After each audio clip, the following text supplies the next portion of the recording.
We moved out of our house a week ago. I'm glad we did. It was definitely not safe there, especially for a man like me who has a young family to take care of. I think if I hadn't decided to get the hell out of there, I would have failed my family, and probably lost them too, eventually. There was nothing obviously wrong with the house. Actually, I suppose it was just a regular detached family home in a suburban neighbourhood. I think the first thing that struck me as off about it was the fact that all the houses on the street had been built sometime in the 1980s. The odd bit about that is the fact that nobody had actually lived there. In almost 3.5 decades, nobody had ever lived in that house. But what could be wrong with that? It didn't ring any alarm bells, apart from the normal sort, like does the electricity still work, and is the boiler outdated? On top of that, we had to check if there were any pests or squatters. Nope, nothing there. The house was well built and hadn't let anything in, so it seemed, at least. Once we were settled in, we were actually happy there, I think, although I find it hard to believe now. We wanted the house to be our home for a good long time. Bizarrely, it felt so perfect and right when actually there was something very deeply inherently wrong about the place. The tension began one typical grey London morning. My wife was going to drop off our 4-year-old boy at school, which usually takes about half an hour. It was the oddest thing. As soon as she shut the door behind her and I was alone, I became aware of a feeling that I hadn't felt before. You could describe it as a feeling of being watched, but I think it was something else. A feeling of tension and discomfort arising from, well, nothing. Nothing at all happened. No creaks, no bumps, and no whispers. I had the heating on, as it was December, and was listening to classic FM on the radio. On the first inspection, it appeared to be a comfortable, peaceful environment, ideal for sitting down and getting on with my work. But it wasn't. I felt sort of agitated. I suppose it was just down to this being a new house that I had only slept in for a few nights, and so I got on with my work. Except that I didn't. I could not settle down and concentrate. I found myself wandering around the house, walking slowly around every room. There were a few boxes of things that still needed to be unpacked, and some rooms that were still quite bare. I refused to accept it, but a tiny part of my subconscious expected that there was an intruder in the house. I was in a room furthest away from my study, so I could just about hear Bach's cello suite or whatever the heck it was playing upstairs. I stayed at the window waiting for my wife to turn up in her car. It was incredible how quickly the mood shifted as soon as my wife stepped into the house. As soon as I was no longer alone, the uncomfortable feeling lifted and I could actually feel the warmth of the central heating, and my tea with a tablespoon of honey in it actually tasted sweet. Even the rain clouds which had started to drizzle outside seemed much friendlier. The next morning I did the school run, just as a little experiment. I was driving back when I got a call from my wife. I don't think she wanted anything in particular, aside from some company. Her tone was very casual. It almost sounded forced, and she was only asking when I would be back, but in a prolonged, extended way, as if she wanted to keep the call going as long as physically possible. I had some idea why she was calling. She was getting that feeling too. She probably felt it more, because women seem to be more tuned into these subtleties in any environment. She didn't mention anything when I returned regarding the feeling, but through her smile I could see that she was a tiny bit spooked. To be honest, it was nothing really, just a feeling that people get sometimes. The only odd things about it were that it happened when we were alone, and that it happened to both of us. Well, still, Some places are just like that. A house that hasn't been lived in for decades might take time to warm up to its new owners, I guess. The next day, while my wife was out getting the groceries, I made a little discovery. The strange feeling grew more intense in certain parts of the house. In the upstairs bathroom it was particularly strong, and there was a corridor that connected the dining room and living room, where that was also quite noticeable. The thing about these places is that they were the only parts of the house with mirrors in them. With time I came to hate those parts of our house, and those damned mirrors. Nothing new happened for about a week. I just avoided being in the house by myself, and I noticed that my wife did the same, although we never discussed the fact that we felt uncomfortable being alone. It was a new house. We didn't want to spoil our first days in there with our negativity. But a certain negativity hung around the place nevertheless. It was not obvious and it was not intense, but it was always present. It felt somewhat hostile, as if we were sharing the home with something. Something that did not like us being around. I read up online, while my wife wasn't present, that some places just have what they call negative energy. Apparently this is a result of many things, such as poor lighting, bad feng shui, and bad things that have happened in the past. Ironically, we installed brand new high power light bulbs, and my wife had a whole book on keeping good feng shui. And as for the whole bad things happening in the past thing, nobody had ever lived in the house before. I mean, how could anything bad have happened there if nobody had ever lived there? At least our little boy didn't seem affected. He was playing just as happily as ever with his toys.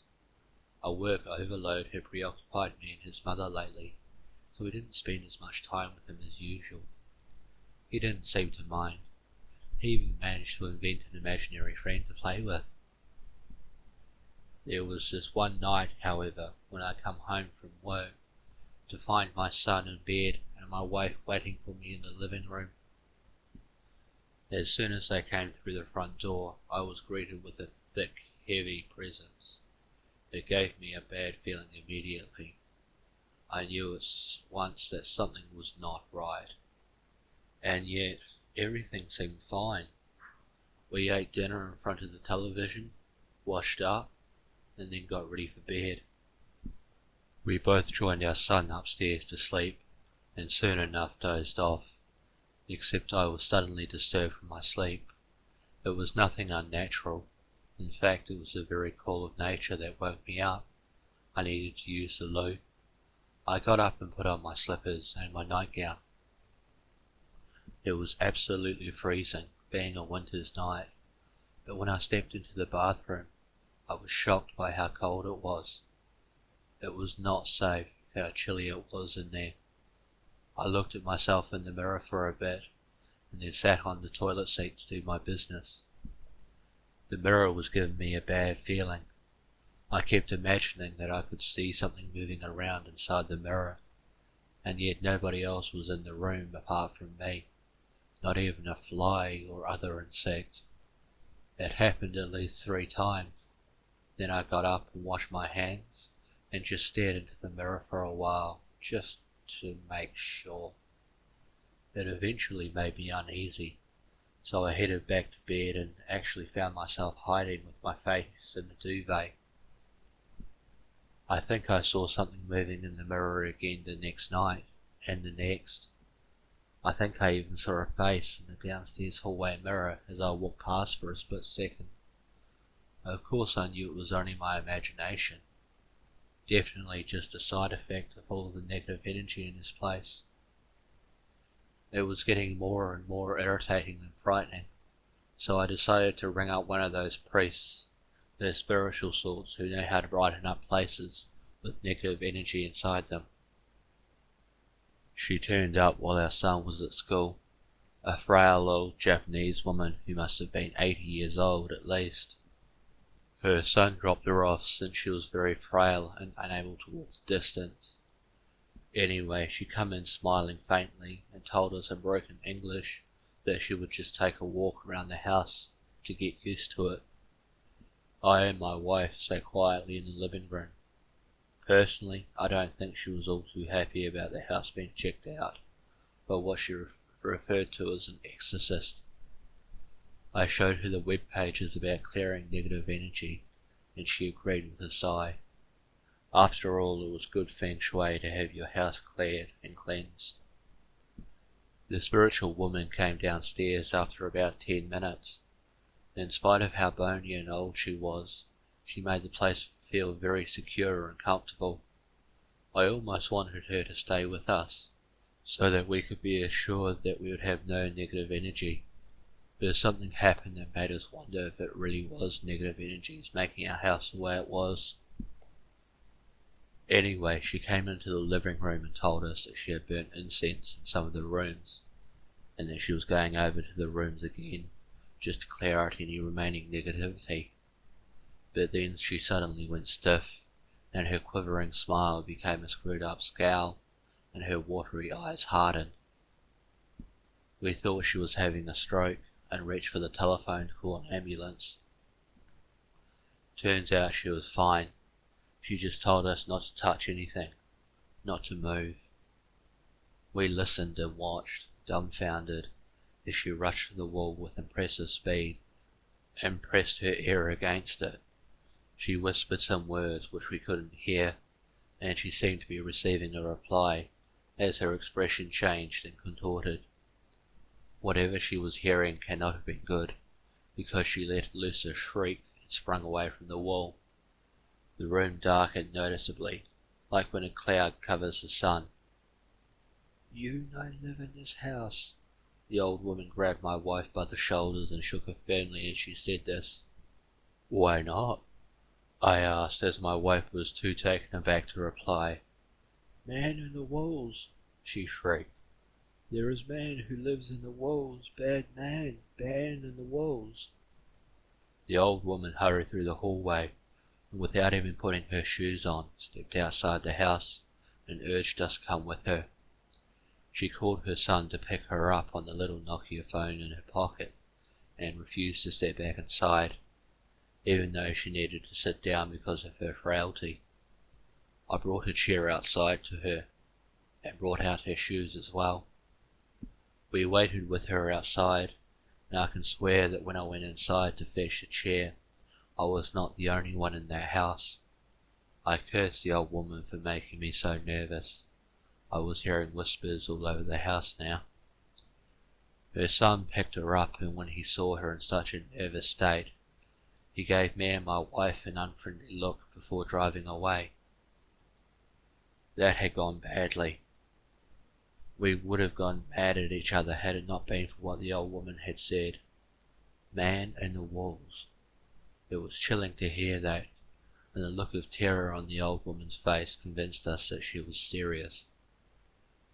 But, being modern cosmopolitans, we just agreed after some conversation that she was just doing that to frighten us, or that she was just old and batty. We didn't want to believe her crap. But the phrase stuck with me. Man in the walls. I even admit I put my ear to the wall to see if I could hear anything. Nothing at all. We were more uneasy now than we had been before the spiritual had come. The tension gathered all day until at bedtime. The house felt unnaturally dark. As I was slipped into bed, and relieved that the day was over, a cry from my wife got me out of bed. She rushed into the bedroom with a look of utter horror on her face. "Man in the mirror," she screamed. Man in the mirror." I had enough sense to realize she was not talking about the Michael Jackson hit. She was genuinely terrified. "Where?" "Bathroom. I saw it, I tell you." I believe you. I had to believe her. I stormed into the bathroom and looked into the mirror. It was just a normal reflection. There was nothing there. I stood there for a while, and then I began to cry. "What's wrong with this bloody place?" I cried. Man in the walls? Tell me, is there a man in the wall? No, no, there isn't, my wife comforted me. It was my imagination, I'll bet you. It's just that damned old woman coming in here and telling us all this mumbo-jumbo about men in the walls. It's nothing. Nothing at all. Then what the hell have I been seeing? This place, it feels wrong. Just wrong. Oh, nothing. Don't worry, there's nothing here. There can't be. Let's just get some sleep. That's what you need, some sleep. I was too tired to carry on with this. I forced myself to believe that there was nothing funny going on. I didn't convince myself though. We went to bed and I was about to turn out the light when my wife told me something that made me shudder. You know, Daniel has been saying some weird things lately, she said. Like what? Well, it might just be a coincidence, but what that old woman said about a man in the walls, it seems to fit with something that Daniel has been talking about. Oh, really? Do you know anything about his imaginary friend? I chuckled. Well, I know that Daniel spends an awful lot of time with it. What is he called again? Woolman. Oh, yeah. Oh. I realized just then the creepy connection. Woolman. Daniel's been saying things about his friend. He told me the other day that he got a round face with black eyes and a big smile, and he's really thin so that he can fit in the wall. I found it cute at the time, but now I don't know. I got the biggest chill I had in a long time. Well, there's more. We were in the park, just me and him. Nobody else was there, and I asked him if he wanted to invite Woolman for a picnic. He said that he couldn't. He told me that Woolman is only in our house and he never leaves. That one made me laugh a bit when he told it to me, but he gave me this serious worried look and said, Don't laugh, Mummy. Woolman doesn't like you and Daddy, he hates you. He said that he only likes me. I shuddered and took a deep breath. The air suddenly felt colder and more hostile. You know, I said to my wife after a period of silence, I really do think we should move out. I don't know if it's just a bad feeling I get about this place, or if maybe that old Japanese woman was right. This stuff is creeping me the hell out. I don't think I could sleep now. I don't feel safe. Nevertheless, we both managed to sleep after a bit more conversation on where we could move to. I had dreams. They were mostly just plain random dreams, but one thing stuck out as different to me. I dreamt that I come home to find the house empty. I called to see if anyone was home and turned on a few lights. I noticed very vividly that there was somebody standing in the living room. It was a man's figure, very lean and about the height of a child. He was facing away from me, I could tell, but the light wouldn't turn on in that room, so I couldn't see any more. I think he was naked. In my dream I called out, Daniel? But I felt certain this was not my son. I was scared of this figure in the living room. The dream ended there and I woke up. I blamed all the weird events that were affecting my sleep, and I managed to get some more shut-eye after that. No more dreams this time. It was a Saturday next morning, so we had a bit of a lie-in. I'm going to get the kettles on. How many sugars would you like?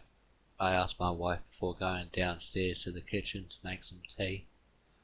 But as I waited for the kettle to boil, a voice caught my attention. It was Daniel, raising his voice. I found him looking up at the mirror in the downstairs corridor in a heated argument with somebody. No, if you don't say sorry, I won't be your friend anymore, he cried. Hello, Dad. You're alright there, son? I called to him.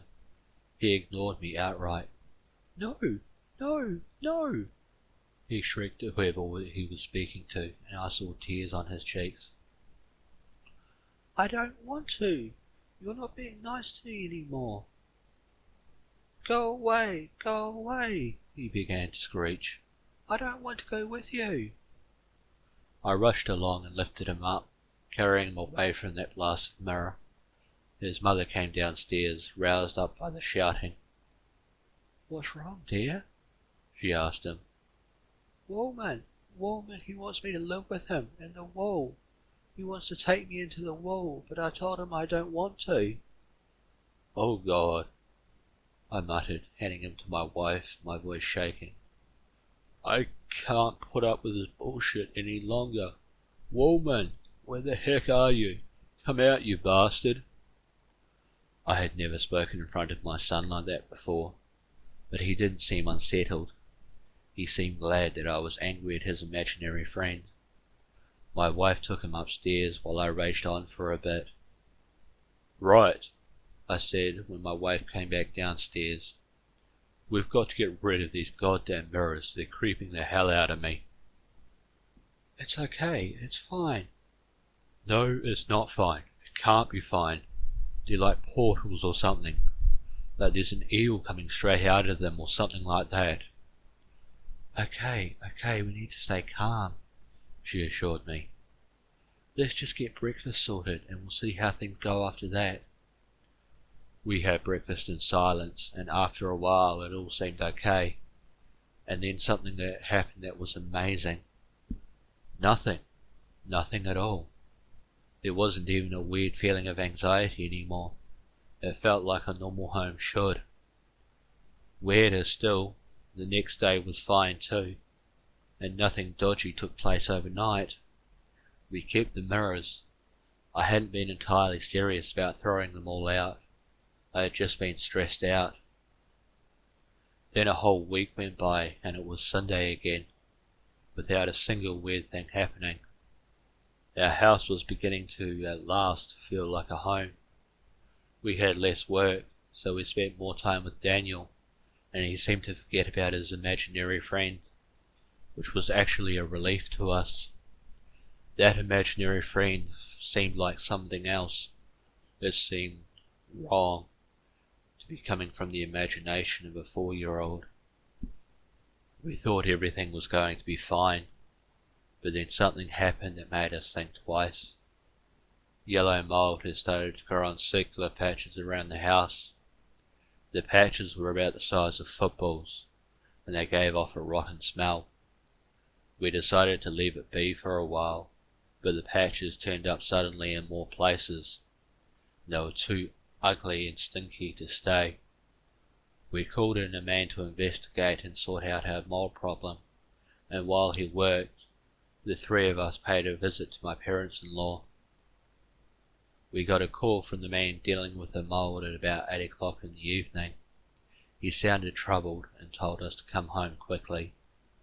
We were very agitated throughout the car journey, and when we saw the policemen standing around our home, my wife looked as though she would cry. A tall, fat policeman stopped us in our tracks as we made our way towards the front door. "Stop right there, sir," he said. "I highly doubt that you, and especially your wife, will want to see what has been found inside your home. You are not a suspect, but do not be afraid. But I tell you, mate, it's bloody ghastly." He took off his hat and breathed out with disgust. "Mummy? Daddy? What's happening?" Daniel kept asking, but we led him back to the car. I went back to the policeman, and the inspector came and told me I should come in. I went in to find that where the patches of mould had been, there were holes in the walls. Men in uniform and masks were carrying small objects in plastic bags out of the house. The mould specialist was sitting down with a cup of coffee on the sofa, his head in one hand. He seemed deeply troubled. I looked at him for a while and thought it might be better not to ask him what had happened, but I didn't need to. "You ain't seen what you had in your walls yet, have you?" he asked me, his eyes bloodshot. "I haven't ever done a job like this. Bloody shocking it is." "What was in my walls?" I asked, my voice shaking. "Tell me, please, I can't bear it any more." "I can't tell you myself, mate. All I can say was bloody terrible." Suddenly the world around me became a blur and I collapsed to the ground. I came to at my parents-in-law's house again. Had this all been a dream? No, it was now 2 in the morning. My son and my wife were upstairs, they told me. The inspector was waiting to speak to me. "What happened, Inspector? What was there in my house?" I asked as patiently as I could. "Now, son, don't take this the wrong way. We're not accusing you of anything. The things we found date back at least a decade, judging by the state that they're in." "What did you find?" Then I was told, once I had promised to remain calm, that behind each of the 16 patches of mould, the bones of a small child had been found curled up inside the walls. The children were all between the ages of 2 and 5, and were recognised as children that had gone missing in the area over the past 30 or so years. Now hearing that shook me about as much as it would shake anybody in my position. There was something else in the walls of that house, something evil, and had things happened differently, it might have been Daniel in the wall like all of those other children. I and my wife still haven't gotten over our experiences in that house, and although our son seems to be indifferent to the whole thing, he never got told about the children in the walls, and hopefully he'll never ask, so we won't have to tell him. He never mentions his imaginary friend Woolman, and he seems happy enough in our new home, as do all of us. I don't want to tempt fate or anything, but our new place seems just right. Nothing weird going on here. But one thing bugs me, and I don't think it will ever stop bugging me as long as I live. I still don't know what the heck it was in our house. I refer to it as Woolman, because the name makes it seem less frightening, but I can't get over the fact that I've actually had contact with a paranormal entity. I'm guessing it's still in there, in that building. Fair chance anybody wants to buy that house now, after that discovery made local headlines. There's one more thing. A few days after he made his dreadful discovery, the mold specialist agreed to meet me at my workplace. He seemed deeply disturbed and told me he had something dead strange to show me. It was a picture he had taken on his mobile phone the day he had been at our house. It was a picture of the mirror in the corridor. Although the quality was a little grainy, a face could be seen very clearly in the mirror. It popped up at the bottom corner of the mirror. A white face with a wide, thin-lipped mouth and large black eyes. It had very clean, very neat teeth, and it did not appear to have any nose or hair, but perhaps it was just because of the quality of the image. It was grinning broadly, and its eyes were wide open. The picture was taken from an angle so the photographer could not be seen, only the face and the rest of the room. But what scared me the most about that face was the fact that it was there. It was actually there. Real photographic evidence of something paranormal that had been in our home all that time. Saw the bastard in the mirror, and I didn't know what the bloody hell it was, so I snapped a shot and ran out of that bloody house, the man explained to me. He seemed shaken. Now I'm not sure why he showed that to me. Perhaps he was frightened and just wanted to get it off his chest. Perhaps it was just fascinating or incredible to him. I don't care really, because now I've seen that photographic evidence, I can't stop thinking about it. I never truly actually believed in the paranormal until then, but now I'm open-minded. I say my prayers before going to bed every night. I've started being superstitious and avoiding creepy places and walking under ladders and everything. I only have one mirror in my house now, in the bathroom. I avoid it like the plague, not to mention that I practice methods designed to keep my home free of negative energies. My wife likes that, after all. It is good feng shui. And sometimes, only sometimes, when I'm home alone and it is quiet, I will press my ear to the wall and listen carefully. Then I look into my mirror for a while, just to make sure there isn't anything else in there. Perhaps you should give it a try too. After all, some houses are strange, and some have been there for a very long time. With enough time, I think that things come into existence in empty places that shouldn't be allowed to exist. You may find that those walls that protect you from the elements every day are in fact home to something that you might need protection from. And, as for mirrors, I guess they are like doors into the wall. They show you not only what's behind you, but what's behind them. Trust me, if you see any strange faces in the mirror, there's a possibility it could be something in your walls. Afraid? My advice, just brush your teeth quickly. Hey guys, and thank you so much for listening today. It was another long one, but another great one to read. Doesn't give you chills to think about what might be in the mirror. If you enjoyed this today, I'd love it if you could please subscribe and maybe even give me a like and a comment telling me what you think I did right. And after all that, I hope you have a wonderful day, and farewell for now.